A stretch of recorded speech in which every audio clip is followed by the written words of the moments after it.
Que estamos en Twitter y en Facebook como Ansus Multimedios Radio, y pues bueno, para todos, contáctenos a través de nuestras redes sociales. Búsquenos en Facebook e Instagram como Ansus Multimedios Radio, en Twitter como Ansus Multimedios, y pues bueno, danos like, síguenos, comparte e interactúa con nosotros. Y pues bueno, hoy es martes, estamos en su programa El Punto Es, nos está acompañando hoy nuestro historiador de cabecera. Buenas tardes a todos los que nos escuchan el día de hoy, ya estamos aquí para platicar un ratito. Así es, nuestro querido Fabián Ruiz. Y pues bueno, vamos a empezar el programa de hoy con una desafortunada y pues muy mala noticia.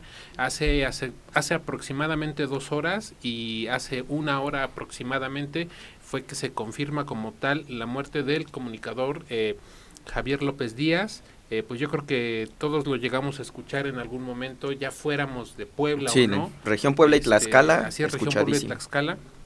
Siempre escuchábamos las noticias. Él pues tuvo, vamos a decirlo de esta manera, pues la idea de volver, sí, como tal, reporteros a todas las personas que lo escuchaban, ¿no? Sí, con esta red que hizo, ¿no? Así es, con esta red que hizo, le dio voz a muchísimas personas, ayudó a muchísimas personas también. Desafortunadamente, pues, el día de hoy, pues partió. Ahora sí que se nos adelantó.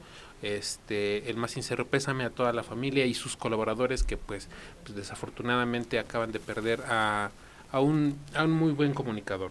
Y pues, rápidamente, mi querido Fabián, me gustaría preguntarte algo, y es, ¿desde hace cuántos años tú recuerdas pues el estar escuchando la voz de López Díaz por las mañanas? Desde que llegué a Puebla, lo recuerdo, en el año de 1997, pues siempre lo que retumbaba en todos los camiones de transporte público, en los taxis. Y obviamente cuando tú te transportabas a la primaria, lo primero que siempre escuchabas era a la voz de Javier López Díaz, ¿no? Un comunicólogo, pues, pues importante, trascendental para la vida, para la historia de Puebla, ¿no? Sí, así es, y pues igual de la misma forma, yo no recuerdo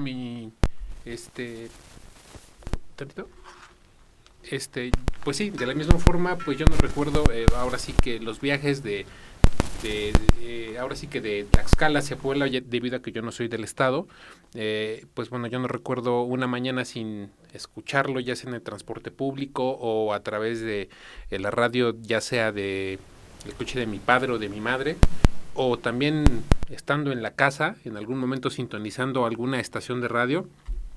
Pues yo creo que va a ser una voz que pues se va a recordar durante bastante tiempo, ¿no? Sí, ya sea por bueno o por malo, pero se va a recordar, ¿no?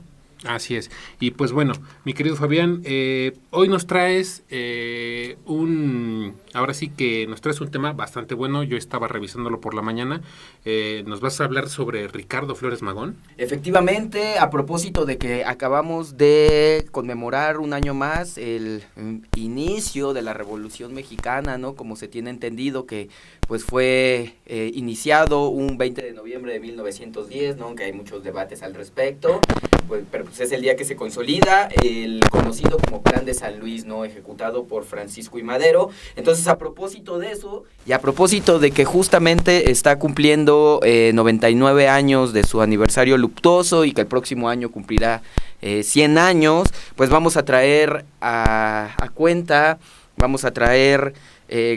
nuevamente a Ricardo Flores Magón, un personaje muy interesante dentro de la historia de México. Yo creo que si hay que hablar de revolución en México, hay que hablar no solamente de Ricardo, sino de en general los hermanos Flores Magón, ¿no? Así es. Aunque por lo regular siempre a nosotros nos representan más el espíritu de la revolución con Pancho Villa, con Zapata. Si alguien realmente era una persona que creía en la revolución, en este concepto de la revolución, es este hombre, ¿no? Un hombre con un ideario férreo, con convicciones, con cierta congruencia también dentro de siempre su discurso, como fue llamado en el año de 1873 por sus padres, el día que nació, un 16 de septiembre, Cipriano Ricardo Jerónimo Flores Magón. Este es el nombre completo de este personaje, hijo de pues dos indígenas oaxaqueños y nació en esta parte de Xochitlán, Oaxaca.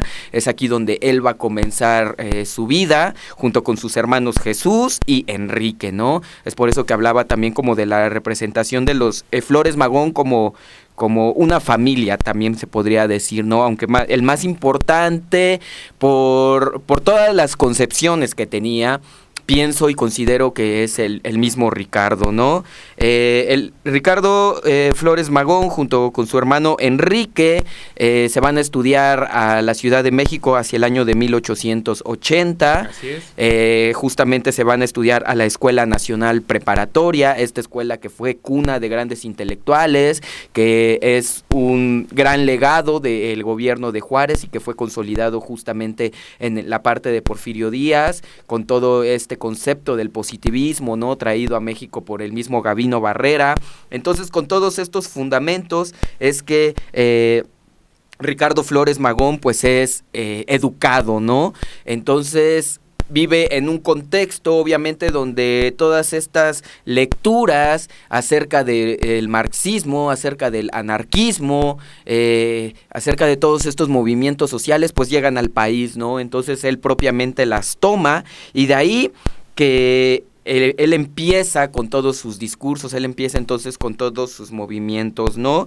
Vamos a tener como señas importantes. En el año de 1893 forma parte del periódico El Demócrata, un periódico que es donde escribía cosas en contra de la dictadura de Porfirio Díaz. Es un hombre que pues está del lado, sobre todo de la clase obrera, sí, obviamente fundamentándose mucho en el libro de Capital de Carlos Marx, ¿no? Y posteriormente pues también en la ideología de Bakunin, por parte de la anarquía. Entonces, vemos que en este contexto escribe en este libro y en este periódico, y pues justamente en esta etapa de su vida es cuando va a comenzar con lo que lo va a caracterizar más durante todo el periodo que le va a restar, ¿no? Que va a ser, pues, las constantes llegadas a la prisión. Sí, después de esto va a ir constantemente a la prisión. ¿Por qué? Porque pues era un hombre que aludía mucho a la congruencia, ¿no? Y 9 o 10 veces. Sí, ¿no? 9 o 10 veces, y no le daba miedo llegar a la cárcel por las acciones que él ejecutaba, ¿no? Sobre todo en estos tiempos donde pues estaba los tiempos del orden y el progreso de don Porfirio Díaz, ¿no? Donde había una mano dura, había un personaje que pues era, podríamos decirlo de cierta forma, opresor con todo este tipo de idearios. Entonces pues a él nunca le tembló la ideología, podríamos decirlo de esta forma, y por eso va a ser que en muchas ocasiones va a caer en la cárcel, y de hecho pues en una cárcel justamente va a terminar también su vida, ¿no? Y esa va a ser entonces la constante de su vida desde el año de 1893 hacia el año de 1900 va a fundar el periódico que lo va a caracterizar junto con su hermano Enrique,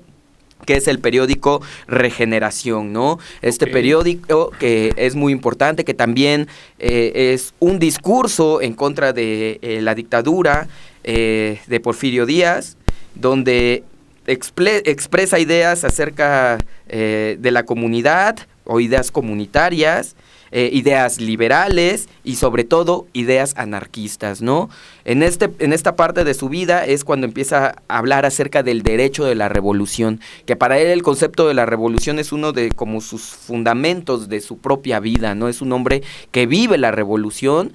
Podríamos decir lo que es un revolucionario de cepa, ¿no? Como pocos en la historia posiblemente puede haber, ¿no? Él va a morir en la raya. Luego tenemos que también hacia el año de 1906, va a fundar el Partido Liberal, un partido que obviamente pues va a ir en contra de pues la no reelección, que ya sabemos que Porfirio Díaz pues ya llevaba para entonces varias reelecciones. Entonces este partido pues va a tratar de impulsar pues otro tipo de política, ¿no? Entonces esto es muy importante también. Posteriormente, el periódico Regeneración pues va a durar durante mucho tiempo, pero hacia el año de 1900, 5 más o menos, él se tiene que exiliar hacia los Estados Unidos, porque pues también aquí en México empieza a tener varios conflictos, varios problemas, entonces es por esto que se tiene que retirar justamente a los Estados Unidos.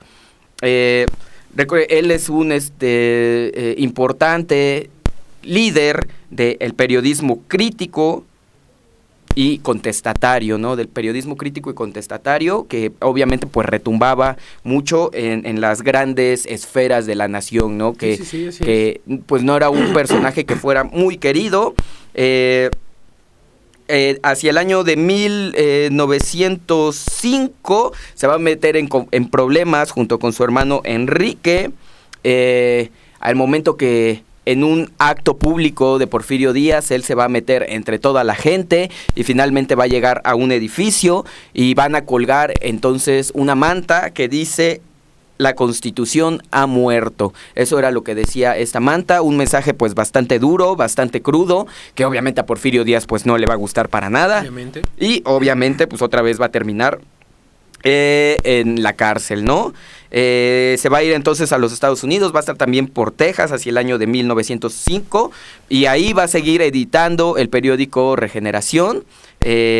Posteriormente también va a ser parte del periódico del Hijo del Ahuizontle, un periódico también muy importante de la época, donde también obviamente pues se hablaba en contra de Porfirio Díaz y posteriormente también en contra de Madero, ¿no? Incluso cuando Madero llega a la presidencia se le ofrece a Ricardo Flores Magón ser el vicepresidente de la República. Sí, así es, y no acepta. No acepta para nada esto y se avienta ahí un discurso donde dice que él está de parte de los obreros, que él está de parte de los campesinos, que él está de parte de los pobres y que no puede él ocupar de ninguna forma ningún puesto público porque es ir en contra de sus ideales, ¿no? Entonces ahí vemos mucho de la congruencia que tenía este hombre, ¿no? Que se le ofreció. ¿A cuántos no les ofrecen ahí el hueso y rápido van, ¿no? Sin dudarlo. Y sin embargo, Ricardo Flores Magón, pues fue un hombre que se murió en la raya, ¿no? Incluso hasta sus hermanos en algún momento de su vida dieron su brazo a torcer, sobre todo Jesús, quien se dedicó bastante tiempo a la política, pero Ricardo, él hasta sus últimos días, pues fue un revolucionario, ¿no?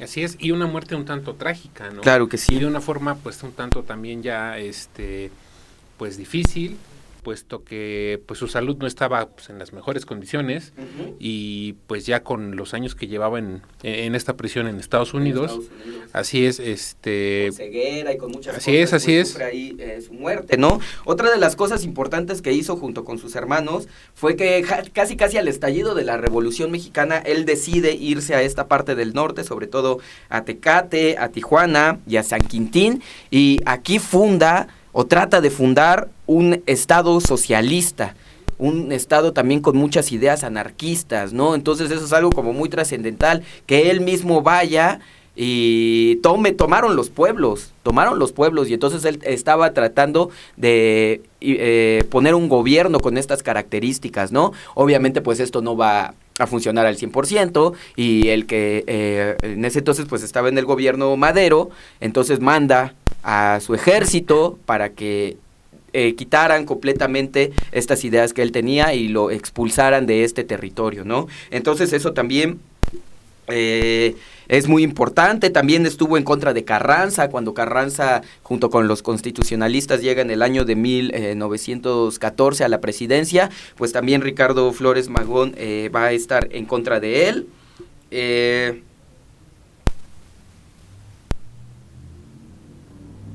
Pues va a rechazar completamente estos gobiernos, ¿no? Y pues va a estar muy impregnado de ciertos idearios, de ciertos conceptos, ¿no? Para él, por ejemplo, el concepto de rebelión es muy importante. Sí, así la rebelión que va a ser llevada a cabo tanto por los obreros, como lo marca Marx, pero pues él también habla acerca de los campesinos, ¿no? Él también habla acerca de los mineros y pues de la clase más pobre, que son los que en algún momento pues van a ser los que van a tener el poder más, ¿no? También el concepto obviamente de la revolución, que para él la revolución es la lucha final de los opresores en contra de los oprimidos, ¿no? Es la última lucha donde se va a terminar todo esto y obviamente vamos a pasar a un estado revolucionario donde los que van a tener el poder pues va a ser toda esta clase trabajadora, ¿no? Toda esta clase ¿Qué obrera. dice por ahí?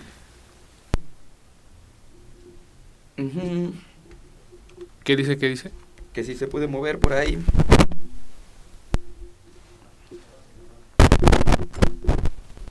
Muy bien, problemas técnicos.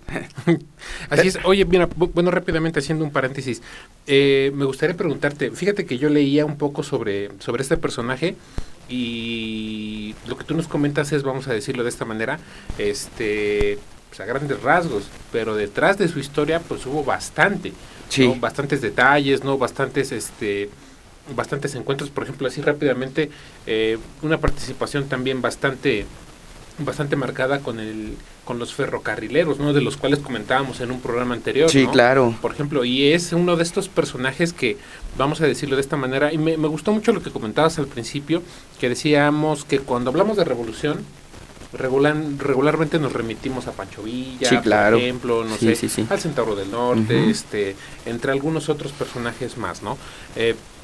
Pero desde tu punto de vista, me gustaría, antes de que continuemos con todo esto, rápidamente, ¿qué tan valiosa es la participación de Ricardo Flores Magón como tal en la Revolución Mexicana? Muy importante, un gran parteaguas de la Revolución Mexicana van a ser los hechos que pasaron en 1907 y en 1908, ¿no? Lo que pasa tanto en Cananea como en Río Blanco. Ok. Y justamente Ricardo y Enrique Flores Magón pues son personajes que encabezaron estos movimientos, ¿no? Ya estando en Veracruz y fundando también la Casa Mundial del Obrero, que también sí, es muy importante, ¿no? Porque está hablando como de los principios del sindicalismo, ¿no?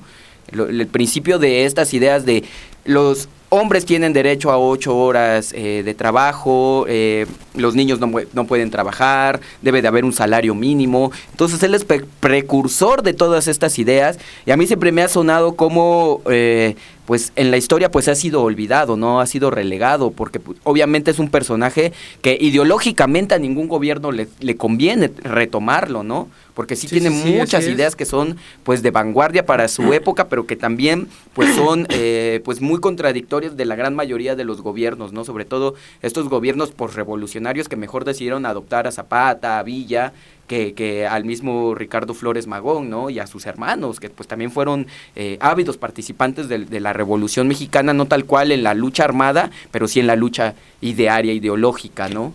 Fíjate que esto que tú comentas, los periódicos para los cuales él escribió, Uh-huh.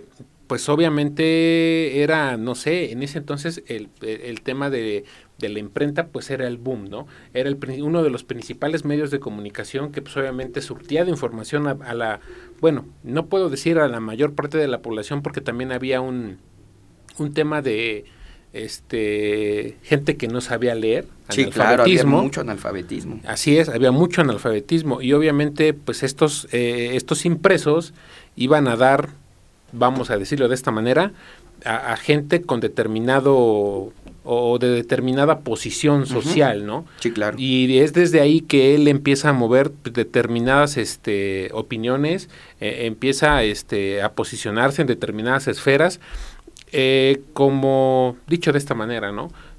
Como comunicador, ¿para ti qué tan importante fue lo que él redactaba? Por ahí tenía un apodo, ¿no? Que le decían la pluma de fuego, si mal no recuerdo. De fuego, sí.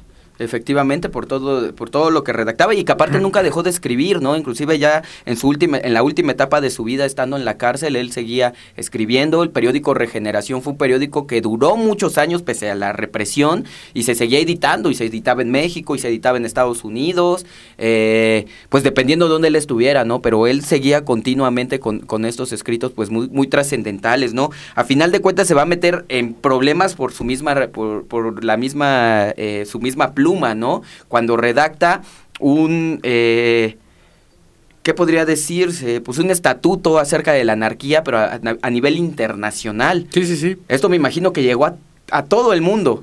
Y fue por esto que fue encarcelado entonces en el año de 1918, justamente ahí en Estados Unidos, ¿no? Que va a ser la última de sus encarceladas, ¿no? Entonces, pues sí, muy importante, muy trascendental lo que él escribía, ¿no? Sobre todo por el tiempo en el que él estaba, ¿no? De que, como tú lo mencionas, pues había mucho analfabetismo, entonces pues eran muy pocos realmente los personajes que tenían un ideario como lo tenían los hermanos Flores Magón, ¿no? Entonces es por eso la importancia de este personaje, que yo creo que pues ya debería inclusive estar en un billete por ahí, ¿no? O algo, o por no, ya de perdiz, pues recordarlo, tener como su biografía un poquito más presente, sobre todo pues porque casi él murió en la fecha en la que se conmemora la Revolución Mexicana, ¿no? Sí, así es. Algunos lo ponen el 20, algunos lo ponen el 21, yo tengo más entendido de que fue el 21 de noviembre, pero pues habría que recordarlo más. Aparte también su fecha de nacimiento fue el 16 de septiembre, ¿no? Tiene como sus dos fechas de nacimiento son como demasiado importantes. Como muy icónicas, son muy icónicas, son fechas muy importantes para México, ¿no? Entonces, pues habría que reflexionar y habría que regresar un poco más la visión, no solo de Ricardo, sino de los hermanos Flores Magón, ¿no? Yo me puedo sentir orgulloso porque en el colegio en el que yo estudié llevaba su nombre, se llamaba Ricardo Flores Magón, y había mucha apertura hacia los temas del anarcomagonismo, ¿no? Entonces, pues siempre estuve bastante impregnado acerca de los idearios de Ricardo Flores Magón.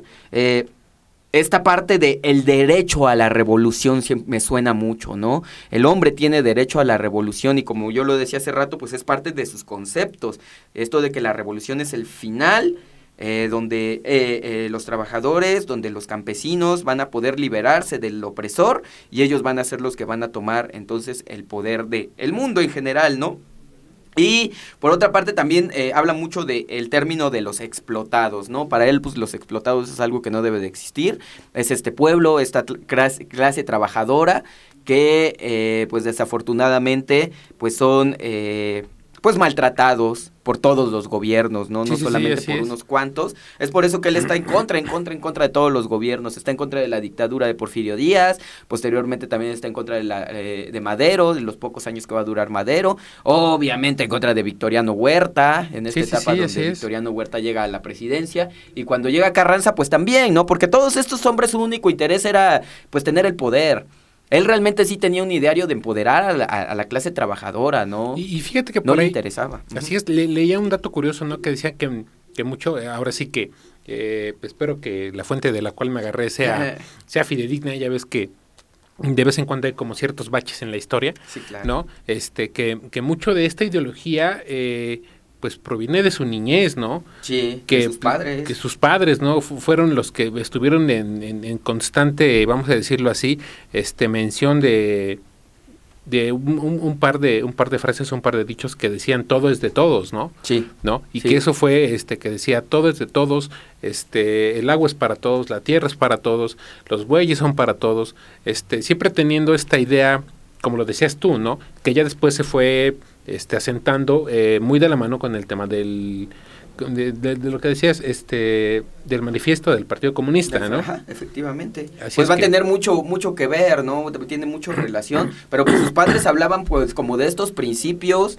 básicos de el ser humano como prehispánico, como que de la tierra es de todos. Incluso pues Ricardo Flores Magón también va a ser casi precursor de esta famosa frase de la tierra y libertad, que se le achaca más a Zapata, pero pues él también va a tener gran importancia en este tipo de frases, ¿no?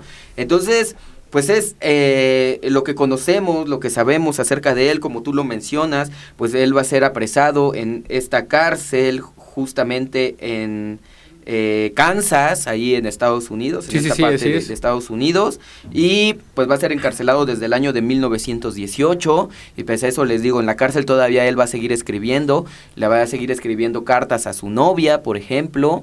Entonces va a seguir teniendo correspondencia hasta el año de 1922, donde pues tristemente y con muchas enfermedades a cuesta, ya con ceguera, ya con problemas renales, pues va a perder la vida, ¿no? Aunque también muchos argumentan que fue asesinado.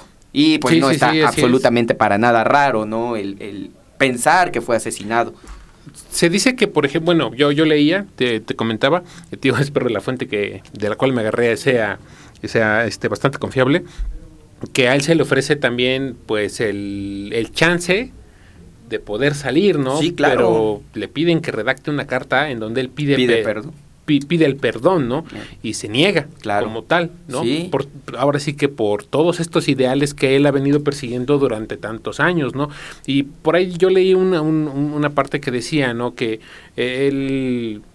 que decía, no recuerdo muy bien si decía, mis enemigos dirán, aquí yace un loco, mis amigos dirán, aquí yace un valiente, pero nunca podrá nadie llegar a grabar, aquí nace un cobarde, ¿no? Claro. Aquí yace un cobarde, Aquí yace un cobarde. Sí, es parte de, pues, de estas frases icónicas de Flores Magón, que también por otra parte pues siempre estuvo en contra de los burgueses, ¿no? Siempre la burguesía pues para él fue algo que no se podía aceptar, y es por esto que, por ejemplo, estaba en contra de Carranza, estaba en contra de los constitucionalistas, pero los constitucionalistas y Carranza tomaron mucho de sus ideas para la Constitución de 1917. Por ejemplo, mucho del artículo 123 viene de ideas de Flores Magón, ¿no? Okay. Porque él ya hablaba acerca de, lo mencionaba hace rato, ¿no? De las 8 horas de trabajo, del salario mínimo. Y eso aparece en la Constitución de 1917, junto con muchas ideas que también él tuvo, ¿no? Entonces, pues era un personaje incómodo para el gobierno, pero, o sea, ya andaban robando también sus idearios y sus ideas, ¿no? Porque obviamente no estaba erróneo Ricardo Flores Magón, era un personaje que, pues tenía mucha sensatez en todo lo que decía. Pues nada más él estaba criticando pues todo lo que le había acontecido, pues él siendo no una persona que viene de la élite, sino una persona que pues era hijo de indígenas, que había nacido en Oaxaca. Entonces pues le había tocado estar de la mano, estar relacionado con el pueblo. Sí, entonces es por eso que él también siempre negó llegar o tener algún puesto público, ¿no? Hablando de esa gran congruencia que tuvo este hombre, ¿no? Le digo que incluso hasta sus hermanos llegaron a dar su brazo a torcer, sobre todo Jesús, el hermano mayor. Así es. Mira, fíjate que yo creo que hay bastantes personajes a lo largo de la historia de la Revolución y como tal de México. Sí. Después, obviamente, antes de la conquista, durante la conquista, después de la conquista, antes de la revolución, durante la revolución y post-revolución, ¿no? Está plagado de personajes que han formado parte importante de, pues como tal, la construcción de nuestra identidad nacional, y que desafortunadamente en muchas ocasiones no han brillado, dicho de esa manera, o no han sobresalido, porque a lo mejor aspectos populares se inclinan más hacia otros personajes, ¿no? Y yo creo que eso es como parte de lo que vivimos, ¿no? Aparte, aquí cada año conmemoramos la Revolución Mexicana el 20 de noviembre, cuando pues realmente pues ese día no pasó, ¿no? Y conmemoramos a personajes que pues también realmente no fueron revolucionarios, como lo fue Ricardo Flores Magón, o Jesús Flores Magón, o Enrique Flores Magón, ¿no? Y esos son nuestros personajes que nosotros tenemos a cuenta en la revolución. Y es por eso que nosotros podemos entonces ver el resultado fallido de esta Revolución Mexicana, que pues a final de cuentas no vino a cambiar mucho de lo que se estaba viviendo en esa realidad en México, ¿no? Comparando la Revolución Mexicana, que obviamente es muy importante porque es la primera revolución del siglo XX, ¿no?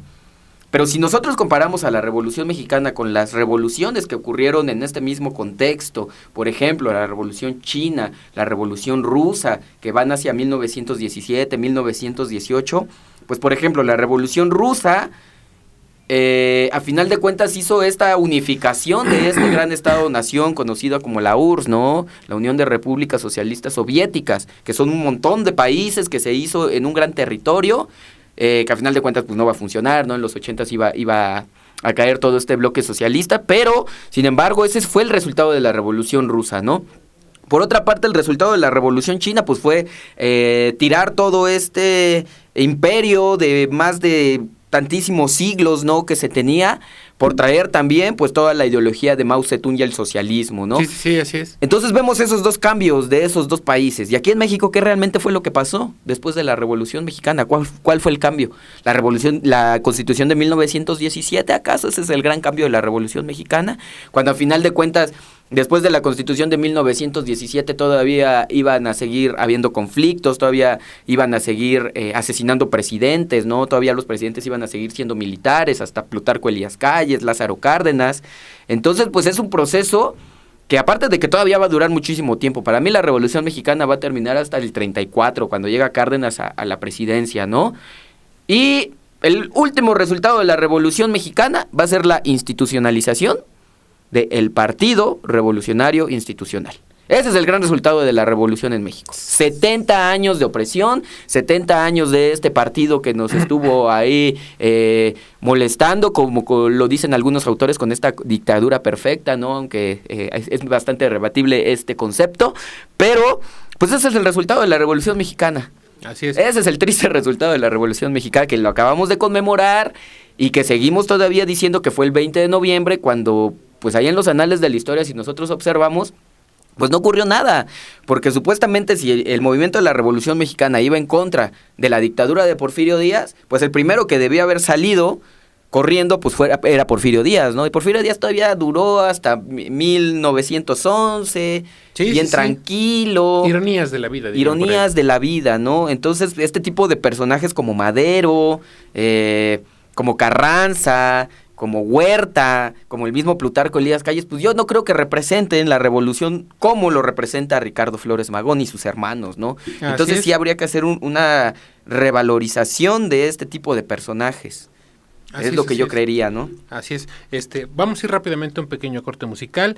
Regresamos para cerrar este programa del día de hoy. Rápidamente, un saludo a nuestra compañera Diana, que hoy no nos pudo acompañar. Por aquí nos dice saludos a Fabián Ruiz, a Aurus Águila, su servidor. Saludos, Dianita. Un saludito también a Ricardo Camela y a Colombiano Rodríguez. Vamos a un pequeño corte y en un momento regresamos.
descargarse en su programa El Punto Es a través de www.ansusmultimedios.com. Y pues bueno, hoy pues ya habíamos comentado la desafortunada noticia de pues el fallecimiento de Javier López Díaz. Una vez más reiteramos nuestras condolencias.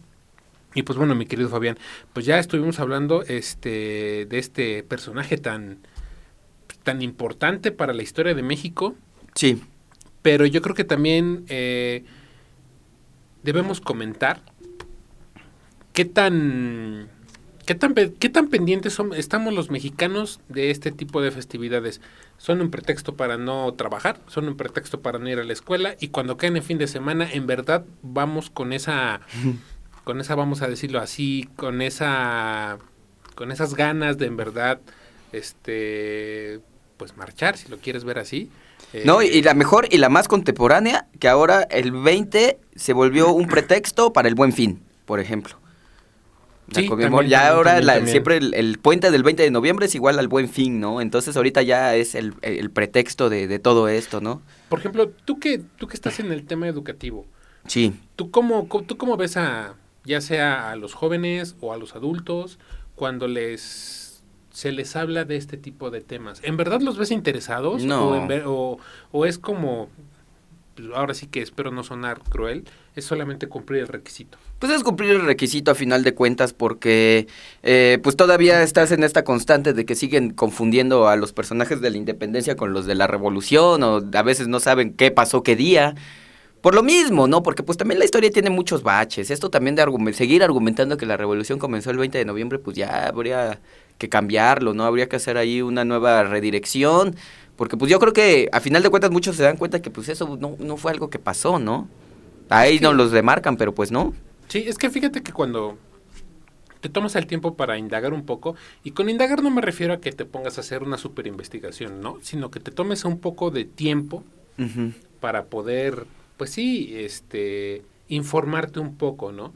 Y que vayas pues descubriendo, pues por ejemplo, la historia como la de este personaje, Ricardo Flores Magón, que pues obviamente bueno, yo honestamente te voy a decir la verdad. Ya había escuchado a grandes rasgos algo de su historia, ¿no? En algunos documentales de estos de Clio, o en algunos documentales pues obviamente independientes, generados por algunos otros investigadores, en algunos otros textos, pero desafortunadamente, y es una realidad bastante cruda la que tú comentas, o la que venimos comentando a lo largo de este espacio, y es que no nos interesa realmente lo que sucedió en verdad. Sí. ¿No? O sea, si nos quedamos con lo que muchas ocasiones nos dicen, ¿no? No es malo, tampoco es bueno, ¿no? Porque depende mucho ya de cada individuo el saber hasta dónde... Hasta dónde quiere saber, ¿no? Hasta dónde, sí, hasta dónde uno quiere informarse, hasta dónde uno quiere saber, ¿no? No sé, yo soy muy partidario de que el conocer de historia no implica como tal pues generar acciones radicales, sino simple y sencillamente el conocer tu pasado sí. te va a dar otro panorama de tu presente y te va a dar otras ideas para cómo recibir el futuro, ¿no? No sé tú qué pienses. Que creo que sí, de hecho te lleva a eso, ¿no? Porque conocer tu historia, pues obviamente te hace encanijarte y te hace ya como que creer en ese tipo de conceptos. No es necesario, pero yo creo que quien realmente se acerca a la historia, pues no le queda más que eso, ¿no? A menos que sea alguien que vive con los ojos cerrados. Por otra parte, pues hablábamos acerca de los festejos, ¿no? Que hubo justamente este año, después pues de 2 años de pandemia, que por fin pues se pudieron ejecutar los famosos desfiles. Ese desfile de la Ciudad de México que siempre era muy característico, el famoso desfile deportivo de la Revolución Mexicana, ¿no? Sí, así es. Donde pues no es como otro tipo de desfiles donde pues es el ejército, salen las escuelas, sino es un ejército, es un desfile donde se van demostrando las cosas del deporte de México, ¿no? Y aquí en Puebla pues también hubo un desfile, pese a que en otros años yo no recuerdo que se haya llevado a cabo o que hubiera sido tan importante, ¿no? Como ahora. Pero yo creo que también es por este mismo rezago que se ha tenido durante estos 2 años y la necesidad que el mismo gobierno tiene de enfatizar ciertas conmemoraciones. Sí, así es. Fíjate que me gustaría preguntarte algo ya para cerrar el programa, pero esto también da pie a otro tema que me parece bastante importante. Lo recordaba a lo largo de ahora sí que de la charla del día de hoy. ¿Te acuerdas cuando nos acompañó el doctor Raúl Nibón? Claro que sí. Que decía, eso se me quedó bastante grabado, ¿no? Que decíamos, ¿sabes qué? Es que, pues, el lugar de donde él viene, que es la Ciudad de México. La Ciudad de México, ajá. Ellos son como muy de la revolución para acá. Sí, sí, sí. ¿No? En este centralismo que ellos tienen de exactamente. ideología. En este centralismo. Y tú decías, ¿sabes qué? Pues es que yo soy más como de los olmecas, ¿nos comentabas? Sí, sí, pues por la parte de donde yo soy. Por la parte, ¿no? Y yo pues andaba como en el tema de, no, pues es que los tlaxcaltecas para acá, ¿no? Me gustaría preguntarte así de rápido. ¿Qué tanto valor crees que le demos el mismo valor dependiendo del estado en el que nos encontremos a la historia de México como tal? Sí, claro. O sea, ¿crees que todos los estados digan, no, ¿sabes qué? Cronológicamente hablando, de acá para acá, o que cada uno tenga un punto de partida diferente? Sí, parten de hechos, pues bastante separados, también dependiendo en qué momento los estados lograron a veces sus propias independencias, ¿no? En qué momento algunos estados se separaron de otros estados de los cuales eran parte. En este caso, por ejemplo, la Revolución Mexicana aquí en Puebla siempre ha chocado mucho o ha sonado mucho por el tema de los hermanos Cerdán, ¿no? Sí, y de que, por ejemplo, hace 10 años que fue lo de el centenario del aniversario de la Revolución, se estaba buscando el estado que había sido la cuna de la Revolución Mexicana, ¿no? Y Puebla levantaba la mano, diciendo, pues nosotros aquí el 18 de noviembre tuvimos a los hermanos Cerdán, ¿no? 2 días antes de lo del movimiento del Plan de San Luis del 20 de noviembre de 1910, ¿no? Que sin embargo ya también, haciendo revisión historiográfica, histórica, pues también nos hemos dado cuenta que los hermanos Cerdán pues también no tenían mucho que ver con este movimiento de la Revolución Mexicana, ¿no? Que Madero más bien se los agarró como estandarte, pero pues ellos estaban en otro tipo de lucha, pero sí va dependiendo mucho, pues en qué contexto los estados hayan nacido, ¿no? No todos los estados nacieron en 1921, por ejemplo. Sí, así es. Entonces sí va dependiendo mucho de eso, ¿no? Y por ejemplo el doctor nos los decía, él es mucho de que pues, no le importan las otras culturas, para ellos eran los mexicas, ¿no? Para ellos eran los mexicas y a partir de los mexicas desde ahí y de la revolución para acá, ¿no? Sí. Pero sí, o sea, por ejemplo, en el Bajío es muy importante el movimiento de independencia porque ahí se dio, ¿no? Sí. La misma Revolución Mexicana, no podemos decir que pasó igual la Revolución Mexicana en el norte del país que en el sur. En el sur, pues, casi ni hubo revolución en estados como Tabasco, en estados como Veracruz, muy poco llevó de la revolución, ¿no? Sí, así es. Y fíjate que me parece muy importante remarcar este punto, porque simple y sencillamente, dependiendo del estado del que hayamos, en donde hayamos nacido y crecido, claro.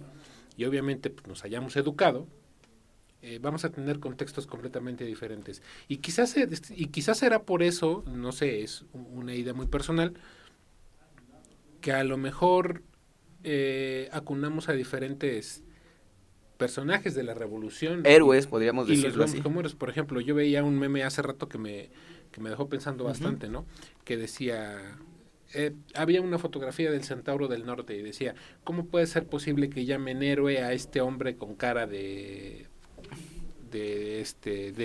delincuente, de maleán? Obviamente se tienen que revisar bastantes puntos, ¿no? Sí. Para poder llegar a vamos a decirlo así, a una realidad en concreto, ¿no? Y yo creo que ese es un trabajo que pues el historiador se da día a día, ¿no? Y que nosotros como mexicanos y pues, la persona de cualquier nación, una persona de cualquier nación, ya sea hombre o mujer, debería tomarse el tiempo para revisar un poco de su historia y ver cómo ésta se va ligando con todo el entorno que en aquel entonces se estaba caminando, ¿no? Sí. Así es. Pues, mi querido Fabián, muchísimas gracias por habernos acompañado. ¿Algo con lo que te quieras despedir? Pues solamente hacer conciencia, ¿no? Acerca de estos personajes. Ahorita justamente esto que decía de los hermanos Cerdán, pues también hacer una revalorización de ellos mismos. Yo justamente este año escuché mucho acerca de los hermanos Cerdán por ahí. Se estuvo difundiendo mucho lo que ellos hicieron, a diferencia de otros años. Entonces es bueno conocer nuevos personajes, que no todo es Pancho Villa, que no todo es Zapata. Sí, así es. Entonces ahí hay muchísimos más personajes pues muy importantes, muy trascendentales de esta época revolucionaria y posrevolucionaria, ¿no? Muchos de ellos que justamente estudiaron en esta Escuela Nacional Preparatoria que dio pues grandes filósofos, grandes pensadores. Entonces, pues solamente dejarlo así. Yo me imagino que cada estado de la República por ahí debe de tener un personaje clave, Sí, importante, sí, tanto así en la es. independencia como en la revolución. Entonces, pues, a nivel local, pues cada quien hacer esta reflexión posiblemente. Entonces, ahí dejarla, Así ¿no? es, y rápidamente nada más lo quiero dejar en la mesa. Fíjate que allí en el estado de Tlaxcala, mi vecino municipio Zacatelco, tiene a su héroe revolucionario, Domingo Arenas. Domingo Arenas, Sí, claro. así es. Claro, Un día claro. de estos hay que platicar un poco sobre él, ¿no? Claro. Así es, pues muchísimas gracias. Rápidamente tenemos por aquí un anuncio. La SSH Escuela de Comunicación y Ciencias Humanas cuenta con más de 30 convenios y 24 años formando profesionistas exitosos. Por eso somos tu mejor opción. Inicia clases con nosotros, inscripciones abiertas, aprovecha esta oportunidad y no te quedes fuera. Inscríbete gratis y obtén 30% de beca, sin examen de admisión, atractivo plan de beca, alto nivel académico, plataforma digital gratis, sin pagos extra, biblioteca y laboratorio especializado. Para tu seguridad, realiza tu proceso de admisión en línea a través de www.ssh.edu.mx. Te ofrecemos licenciatura en Comunicación, Administración, Derecho, Mercadotecnia y Publicidad. Nuestra área de posgrados te ofrece especialidad en Comunicación Corporativa, maestría en Alta Dirección. No esperes más. Recuerda www.ssh.edu.mx o contáctanos a través de WhatsApp al 22 29 21 49 52. Estamos ubicados en la 7 Sur 1107, Centro Histórico, Puebla, Puebla. Pues muchísimas gracias. Pues hay saludos a la Dianita y saludos a mi Romy Báez, que también ha andado por aquí en el programa y que nos estuvo escuchando el día de hoy. Pues muchísimas gracias y hasta la próxima.